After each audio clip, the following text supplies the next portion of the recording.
Hello les amis, je vous retrouve pour une nouvelle vidéo sur le football français et la Ligue 1 et je vais vous présenter tous les résultats des matchs de la 24e journée du championnat de France de football de Ligue 1 saison 2025-2026. Alors je vais revenir sur les scores des rencontres avec les infos et les buteurs. On verra le classement des équipes à l'issue de la 24e journée, le classement des meilleurs marqueurs, celui des meilleurs passeurs. On enchaînera par beaucoup de statistiques avec les XG, les buts attendus, le nombre de tirs cadrés aussi.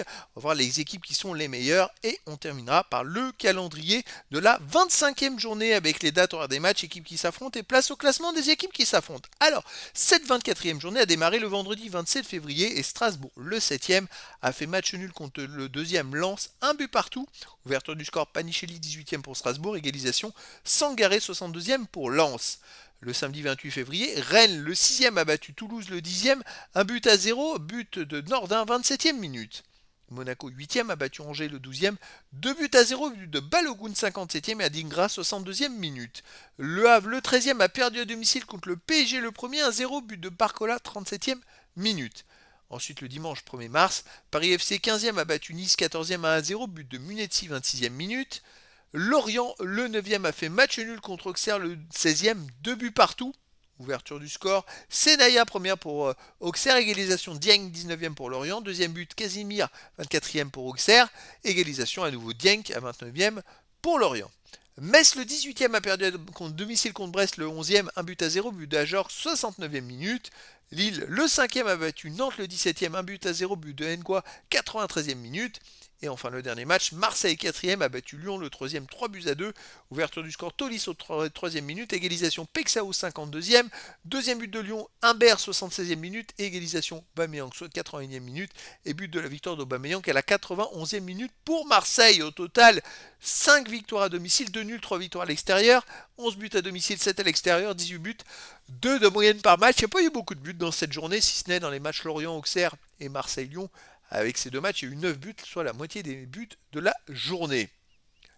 Alors au niveau du classement de la Ligue 1, les amis, premier le PSG qui s'envole au classement, ils sont premiers avec 57 points, deuxième Lens 53, troisième Lyon 45, quatrième Marseille 43, cinquième Lille et Rennes 40 points, septième Monaco 37, huitième Strasbourg 35, neuvième Brest et Lorient 33 points, onzième Toulouse 31 points, douzième Angers 29, treizième Le Havre et Paris FC 26 points, quinzième Nice 24, seizième Auxerre 18 points, dix-septième Nantes 17 et dix-huitième Metz avec 13 points.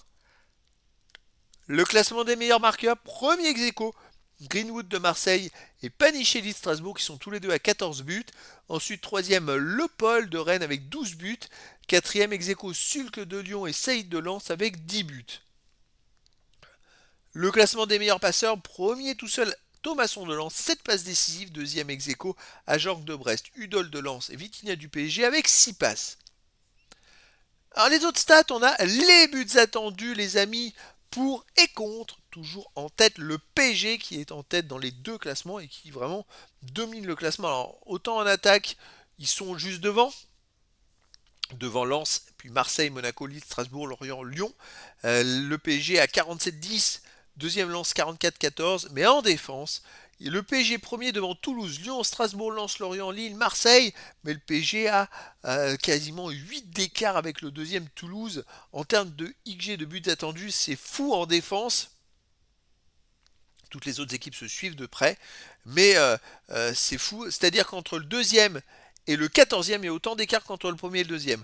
C'est assez incroyable comme le PSG ultra domine ses classements et dans l'écart de XG, ils sont à plus 26, ce qui est quand même assez incroyable en coef chance ou pas, parce que c'est quand même aussi de l'adresse, même en défense, mais bon, c'est quand même assez exceptionnel l'écart de plus 26 parce que ils ont 47-10 en attaque et seulement 20-83 en défense, c'est quand même fou. Le deuxième dans cette stat en écart, c'est Lens. Après il y a Marseille, après il y a Strasbourg qui apparaît en troisième position dans ce petit classement du nombre de XG pour moins le nombre de XG contre. Et puis sinon, on a Rennes qui est négatif dans ce classement et qui est pourtant sixième du classement. C'est quand même assez incroyable pour être souligné. Mais on voit en attaque et en défense, on voit des équipes qui sortent du lot comme Toulouse qui apparaît deuxième en défense. C'est assez fou. Après, ça reflète un petit peu les places au classement, les amis, hein. Les derniers sont les derniers, les premiers sont autour des premières places. Il n'y a que Marseille qui est huitième en défense et qui est troisième en attaque. Pour le nombre de tirs cadrés, c'est un peu la même chose. On retrouve les premiers du classement dans les premières places. Le PSG, premier des deux classements, ultra domine ces deux classements. Le PSG avec 163 tirs cadrés, il en a 25 de plus que le deuxième Marseille, c'est quand même fou. Et en défense, 68 tirs cadrés seulement encaissés par le PSG, 11 de moins que le deuxième Toulouse, qui est aussi deuxième. Toulouse est deuxième aussi dans Ligue G en défense et ils sont deuxième au nombre de tirs cadrés encaissés en défense. Après, ça reflète un petit peu la même chose, hein. Je dirais ces deux classements. À noter que Marseille en défense n'est que 11e, c'est très très faible et ils ont toujours des taux en attaque et en défense de plus de 40% de tirs cadrés des adversaires ou marqués. Voilà, c'est Marseille l'équipe qui a contre elle le plus fort pourcentage de tirs cadrés de toutes les équipes de la Ligue 1. Voilà, c'est quand même à souligner. Et sinon, Lens qui est deuxième et troisième au nombre de tirs cadrés en attaque et troisième en défense. Voilà. Donc il n'y a pas de surprise. Les premiers, si vous voulez marquer des buts, si vous voulez avoir des XG, si vous voulez des points, vous voulez des points et être bon au classement, il faut tirer cadré et vous marquerez des buts. Vous avez une probabilité de marquer des buts et il ne faut pas encaisser de tirs cadrés. Donc, si possible, eh ben, autant aller contrer tous les tirs, les dévier, tout simplement. Allez, on continue le calendrier, les amis, de la 25e journée. Les matchs auront lieu du vendredi 6 mars au dimanche 8 mars. On aura le vendredi 6 mars à 20h45, PSG premier contre Monaco 7e. Le samedi 7 mars à 17h, Nantes 17e contre Angers 12e, à 19h Auxerre 16e contre Strasbourg 8e, et à 21h05 Toulouse 11e contre Marseille 4e. Le dimanche 8 mars à 15h, Lens 2e contre Metz 18e, à 17h15 3 matchs, Brest 9e contre le Havre 13e, Nice 15e contre Rennes 6e, Lille 5e contre Lorient le 10e, et le dernier match sera à 20h45, Lyon le 3e recevra le Paris FC le 14e. Donc voilà, c'était la présentation de tous les résultats infos, stats, classement et calendrier à l'issue de la 24e journée du championnat de France de football de Ligue 1 saison 2025-2026. Voilà les amis, je vous dis à très bientôt pour une nouvelle vidéo.